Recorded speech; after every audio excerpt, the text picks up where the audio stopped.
साल 2022 में स्वीडन और फिनलैंड की ओर से नेटो में शामिल होने के लिए एप्लीकेशन दी गई थी, लेकिन अभी तक उन्हें आधिकारिक तौर पर शामिल नहीं किया गया है। हालांकि जो फिनलैंड था उसकी सदस्यता लगभग तय हो गई है, लेकिन स्वीडन की सदस्यता पर अभी लगातार सवाल बने हुए थे, क्योंकि तुर्की और हंगरी की ओर से स्वीडन की सदस्यता को मंजूरी नहीं दी गई थी। पर अब हाल ही में खबर ये आई है कि तुर्की ने स्वीडन की सदस्यता को अपनी मंजूरी दे दी है और जल्द ही हंगरी भी स्वीडन को अपनी सदस्यता की मंजूरी दे सकता है। तो इसी विषय को लेकर आज हम इस पूरे टॉपिक में बात करने वाले हैं, इसी पूरे वीडियो में बात करने वाले हैं। चलिए वीडियो की शुरुआत करते हैं। मेरा नाम है अक्षय और आपका स्वागत है दृष्टि आईएएस चैनल की इस नई वीडियो में। सबसे पहले वीडियो की एक बार रूपरेखा देख लेते हैं, कौन कौन से बिंदुओं पर हम यहाँ पर बात करने वाले हैं।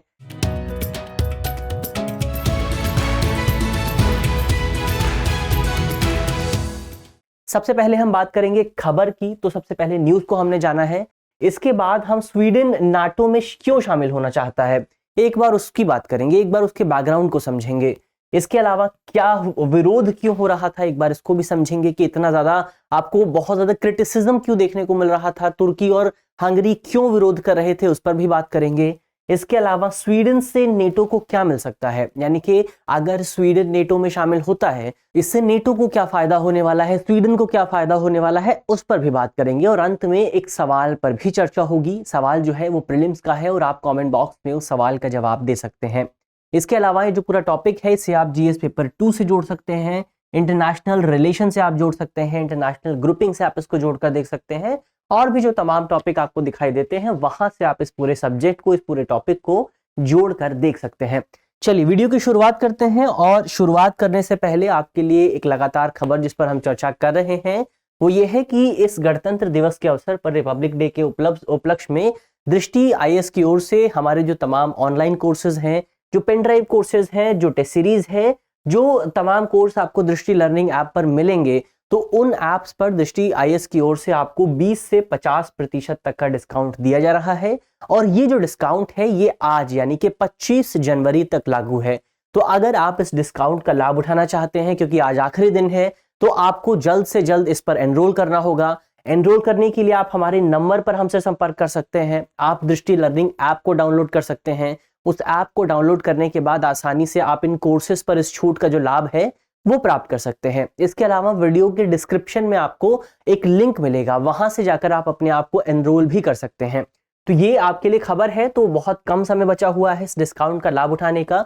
तो अगर आप लाभ लेना चाहते हैं तो आप इसका इस्तेमाल करिए। और अगर आपका कोई दोस्त है, कोई साथी है, कोई परिवार में आपके कोई व्यक्ति है जो कि तैयारी कर रहा है, जिसको इस तरह के लाभ की जरूरत है, उस तक इस पूरी वीडियो को पहुंचा दीजिए, उस तक जो है इस पूरे संदेश को पहुंचा दीजिए कि संस्थान की ओर से इतनी छूट दी जा रही है, ताकि जल्द से जल्द उस व्यक्ति को भी इस छूट का फायदा मिल सके।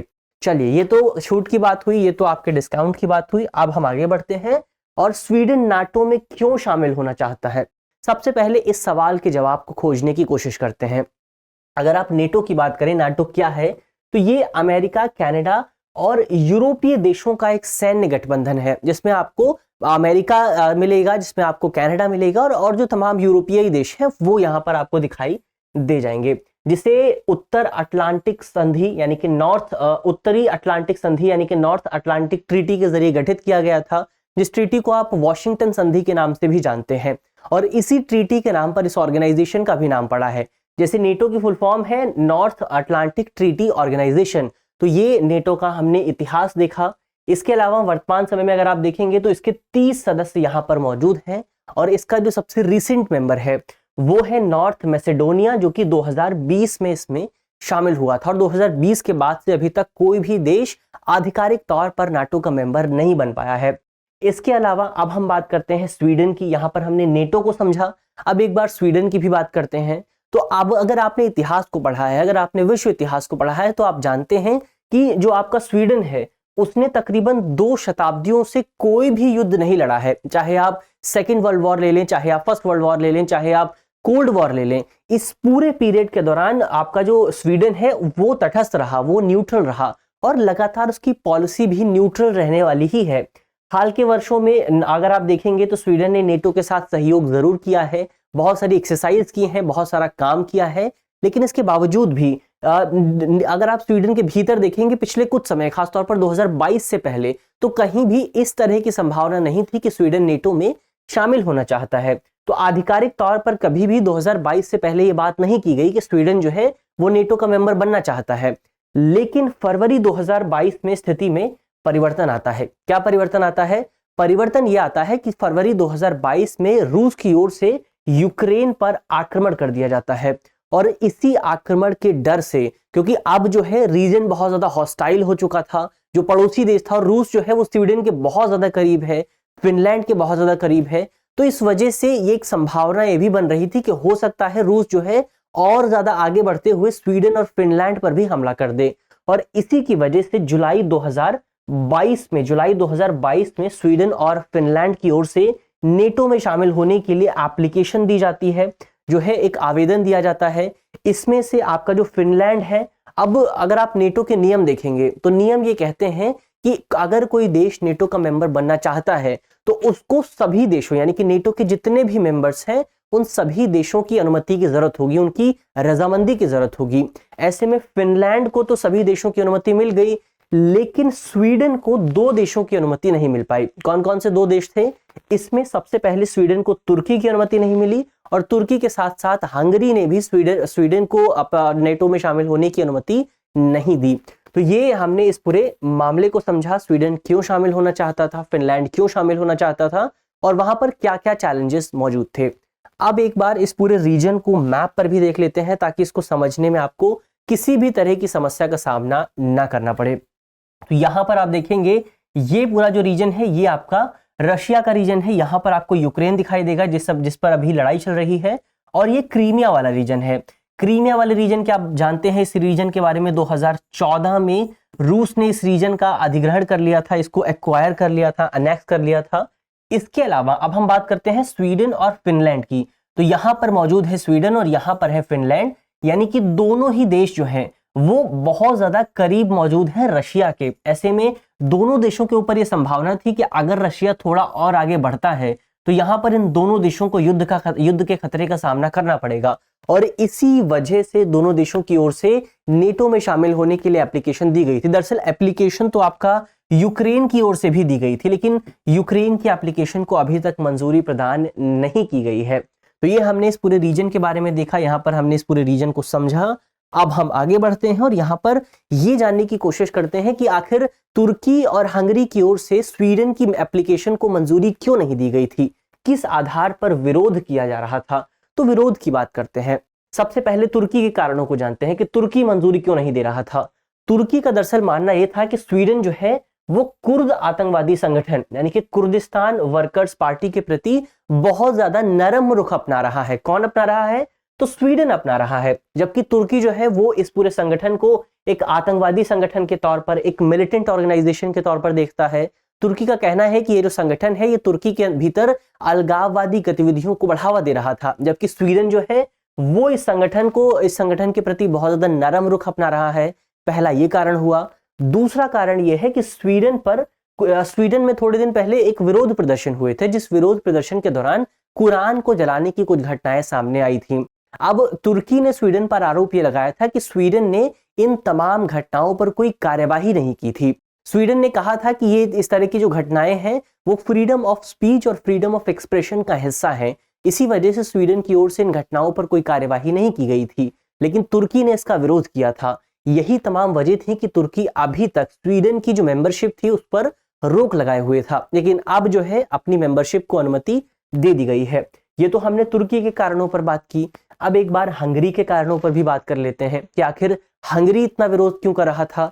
तो हंगरी का जो पहला कारण था, वैसे हंगरी जो है वो आपका बेसिकली तुर्की को ही फॉलो कर रहा था, लेकिन उसके भी कुछ अपने स्पेसिफिक कारण मौजूद है। ये वाले कारण तो है ही, जैसे ये वाला तो सबसे बड़ा कारण है।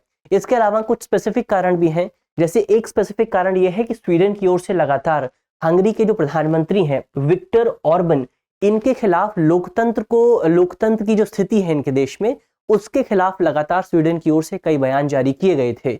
तो इसकी वजह से जो है आपका जो हंगरी है वो स्वीडन की जो मेंबरशिप है उस पर रोक लगाए हुए था। इसके अलावा हंगरी के जो प्रधानमंत्री हैं विक्टर ऑर्बन, उन पर नेटो देशों की तुलना में रूस के ज्यादा करीब होने का आरोप लगाया जाता है। ये भी एक वजह हो सकती है जिस वजह से स्वीडन की जो मेंबरशिप है उस मेंबरशिप पर रोक लगाई गई थी हंगरी की ओर से।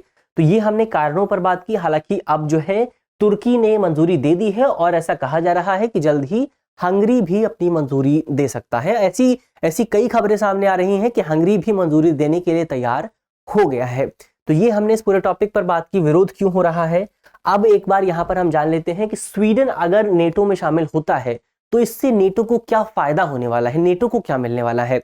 स्वीडन को क्या मिलेगा ये तो हम जानते ही हैं कि आपका जो नॉर्थ अटलांटिक ट्रीटी है उसका जो क्लॉज 5 है वो प्रावधान करता है कि अगर किसी एक देश पर अटैक होता है तो वो अटैक सभी देशों के पर अटैक के तौर पर देखा जाएगा।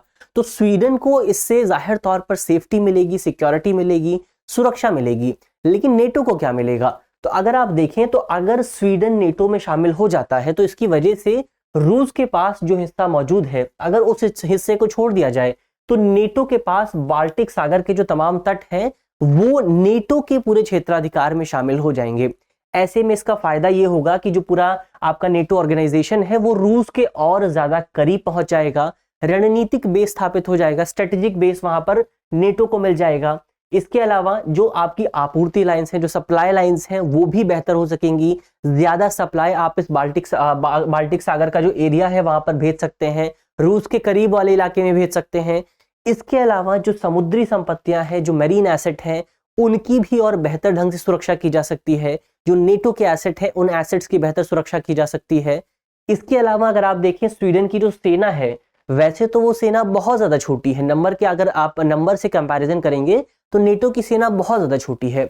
लेकिन जो स्वीडन की सेना है वो बहुत ज्यादा छोटी है, लेकिन अगर आप देखेंगे स्वीडन की सेना बहुत ज्यादा टेक्नोलॉजिकली एडवांस मानी जाती है। और इसके साथ साथ स्वीडन की सेना को नेटो के कई अभियानों में हिस्सा लेने का अनुभव भी मौजूद है। तो ऐसे में स्वीडन अगर शामिल होता है नेटो में तो जो नेटो की सेना है उसको और ज्यादा मजबूती प्राप्त हो सकती है, क्योंकि स्वीडन की सेना के पास बहुत ज्यादा एडवांस विमान मौजूद हैं, हेलीकॉप्टर्स मौजूद हैं, एयरक्राफ्ट मौजूद हैं, पनडुब्बियां मौजूद हैं। तो इसके माध्यम से भी नेटो की जो क्षमता है वो और ज्यादा विकसित होने वाली है। तो ये हमने इस पूरे टॉपिक पर बात की, करंट अफेयर का जो सेगमेंट था उसको यहाँ पर हमने समझ लिया है। अब एक बार हम प्रश्न की भी बात कर लेते हैं। प्रश्न जो है वो आपका प्रीलिम्स का है और इसी वीडियो के आधार पर इस प्रश्न के जवाब को आप आसानी से दे सकते हैं। क्या है आज का हमारा प्रश्न? हमारा प्रश्न है कि निम्नलिखित में से कौन सा नेटो का सबसे नवीन सदस्य है, सबसे रीसेंट, सबसे नया मेंबर है। हमारे ऑप्शन है option A Finland, option B Sweden, option C Norway या फिर ऑप्शन डी नॉर्थ मैसेडोनिया। तो इसका जवाब जो है वो जल्दी से आप कमेंट बॉक्स में लिखेंगे कि इसका सही जवाब क्या होना चाहिए और क्यों होना चाहिए। आप ये भी लिख सकते हैं वो जो नया देश है वो कौन से ईयर में, कौन से साल में शामिल हुआ था, ये भी आप कमेंट बॉक्स में लिख सकते हैं। तो मुझे उम्मीद है कि वीडियो में हमने जिन भी बिंदुओं पर बात की है वो आपको समझ में आए होंगे। और अगर वीडियो पसंद आई है तो वीडियो को लाइक करना मत भूलिएगा, अपने दोस्तों के साथ शेयर करना मत भूलिएगा। मिलते हैं आपसे कल, तब तक के लिए अपना ख्याल रखिए, ध्यान रखिए, पढ़ते रहिए। धन्यवाद। डियर व्यूअर्स, अपने एग्जाम की तैयारी को और बेहतर करने के लिए हमारे चैनल को लाइक, शेयर और सब्सक्राइब करना न भूलें।